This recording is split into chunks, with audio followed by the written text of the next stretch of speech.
Happy Cinco de Mayo, everybody. We've got a crazy show for you today. We're so glad you're with us. Welcome into Undisputed. I'm Jen Hale here with Skip Bayless and Shannon Sharp. Morning, gentlemen. Good morning, good morning, good morning. Your Mavericks are going to get swept. They're not get swept. They're not going to get Baby Bird won't let that happen.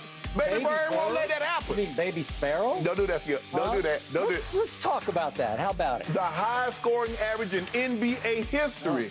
Let's talk about it. I'm ready. Okay. Well, it is a scintillating topic, guys. First of all, Chris Paul was amazing again in the fourth. Luka Doncic, though, scoring 35 points. Mavs fall to the Suns, though, 129-109 last night. Phoenix now commands a 2-0 series lead. After the loss, Dallas head coach Jason Kidd said, quote, "No one else showed. We can't win with just Luka out there scoring 30 a night. Not at this time of year." Now, at halftime, Charles Barkley, who never holds back, also spoke glowingly of Doncic. Take a listen. Anytime I see you coming out here for halftime and you're shaking your head and you're looking at some guy and saying, man, this is Luka Doncic. I walked out here, I said, Ernie, that's a bad man right there. You know, he must be so strong, Ernie, because he doesn't look quick. He's fast enough, but you know, we were talking about Giannis the other night against the Celtics. He takes body blows really good. Luka gets it done night in and night out. Shannon, you've said he's arrived as a superstar already. He's a superstar, absolutely. From what you've seen in the first two games, is he living up to that praise? He is, Skip. He's giving you 40, 8.5, and 7.5. He's shooting 54% from the floor, 43% from the three. And the thing was that he's normally not an efficient scorer because he takes so many step-back threes that it brings his average down. But you look at him, he's averaging 40 points in this series. He's the only reason that these games are even close at the half. But Skip, their problem isn't offense. Their problem is defense. What I witnessed last night in the fourth quarter, Skip, I don't know, maybe you've seen it. Skip, I've never seen a team just miss 3 shots the entire fourth quarter. They were 16 to 19 from the 2. They missed 2 3-point shots. In the entire fourth quarter, they went a 9-minute stretch, Skip, where they missed 1 shot. How you win a game like that? Luka's going to have to score 60.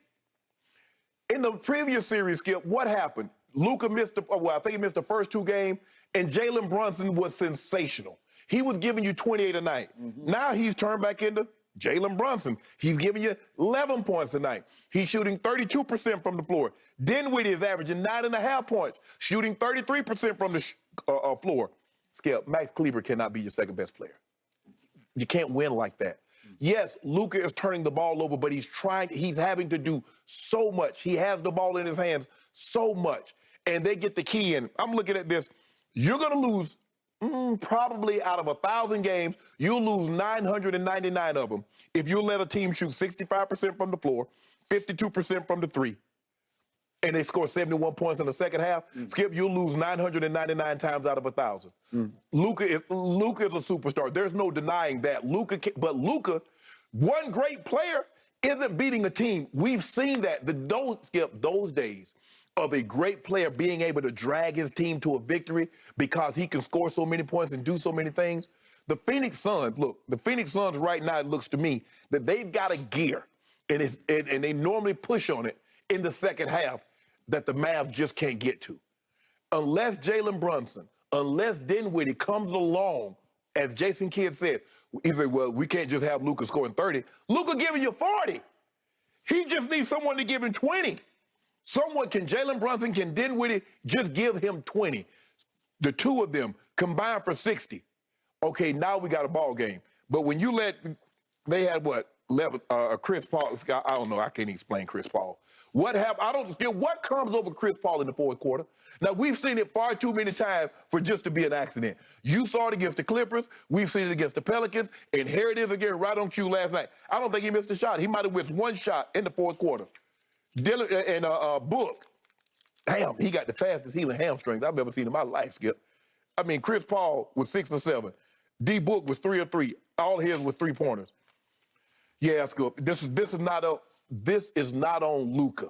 This is on their defense. If Luka's going to give me 47 and 5, 47 and 8, Skip, I got to win. I got to win some of these games.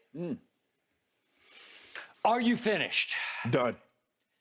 I am about to launch about how dramatically you and Charles Barkley are overrating Luka Doncic. He is not a superstar by any stretch of the imagination. If he's not a superstar, there aren't any in the NBA. Okay, well, then there aren't any left. Okay. And how dare you call him Baby Bird after you grew up loving Larry Joe Bird of the Boston Celtics? I did. Because they shouldn't even be in the same breath. It's almost like putting LeBron in the same sentence with Michael Jordan. Well, LeBron is already blasphemy. Yeah, you're right. Because LeBron is past him.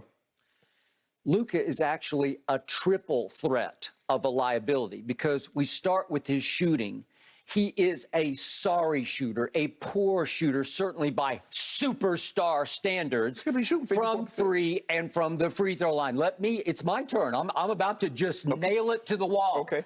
And number two, he is a turnover machine. Luka Doncic, I'm going to repeat this twice so everybody lets it sink into their brain. He led the NBA this year in turnovers per game. He had 7 turnovers last night. Yes. I'll get to those in just a moment. And finally, you missed the point and the boat on all you were talking about. They got to stop the Suns. Luka Doncic is a disaster of a defender. Yeah, he can't guard anybody. We knew that. They attacked him all night long. We knew it all the way back to November 1st of 2019, a game we still talk about to this day on this show because it was your Lakers and LeBron at Luka. Do you remember that night on a Friday night, the Danny Green Memorial game? Remember this? Yes. And what did Kyle Kuzma say after the game? Whoever was guarding Luka, we passed him the ball because they were just hunting Luka. Whoever Luka was guarding. Luka. So they were hunting Luka all night long last night. Let's go back to the shooting. What do I always criticize LeBron for? Why do I disqualify him from the GOAT debate?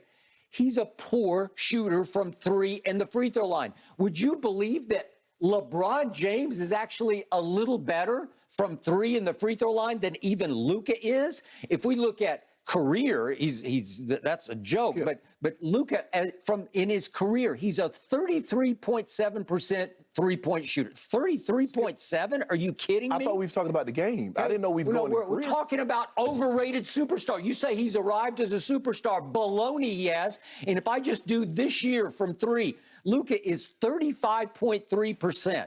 35.3? That ranked 103rd of 145 three-point shooters in the NBA this year. 103rd, and you call this man a superstar? And then from the free throw line this year, he's a career 73.7. That's even worse than LeBron. But this year, he was all the way up to 74.4. That ranked 91st of 112 free throw shooters in the league. 91st of 112. And you dare to call this man a superstar? Are you kidding me? He's a sorry shooter by superstar standards. Charles Barkley watches one half of basketball, and Luka actually made 4 3-pointers in the first half. It's to the point now when he makes one, I say, wow, he made one, because they're rare. He is a 33% career 3-point shooter. So he makes 4 in the first half, and then what did he do in the second half? He made 1. He scored 11 points in the second half. So he was sensational in the first half. And then Phoenix said, you know what? That's enough of that. Let's just attack him on defense. Well, that's what you do with any offensive guy. You try to make him work on both ends of the court. Obviously. Timeout. Larry Bird made 3 all-defensive teams in his career. Larry Bird averaged 2 steals a game in his career. Luka averages barely 1. Luka is never, it would be laughable for him to even be considered for an all-defensive team. Larry never guarded the opposing team's best player. Okay, that but Larry created a havoc on defense. I'm not saying he can't steal the ball, but Skip, the question was, Shannon, for what you've seen from Luka in the first 2 games, is he living up to your praise? Yeah, that's my question, too. I get to answer the same question, and I'm saying laughable. Laughable. So averaging 40, 8.5, 7.5, shooting 54% from the floor, 43% from the 3. If he's laughable. They got blown off the floor last night because he couldn't guard anybody. So he was the only one. Hey, hold on just a second. I got a stat for you, and this is a little bit complicated, but I am going to read it. This is what happened in the game. You said, let's keep it to the game, so I'm keeping it to the game. Okay. This is from Second Spectrum Tracking off last night's game. Doncic was the screener defender on 19 on-ball screens in the second half. This is just the second half, which is the 3rd most in any half in his career. Right. The Suns averaged, and this is going to be a little hard to sort of process, but they averaged 1.81 points per chance. They almost scored a basket every time he was in that situation. 1.81 points per chance on those possessions. This is the highest efficiency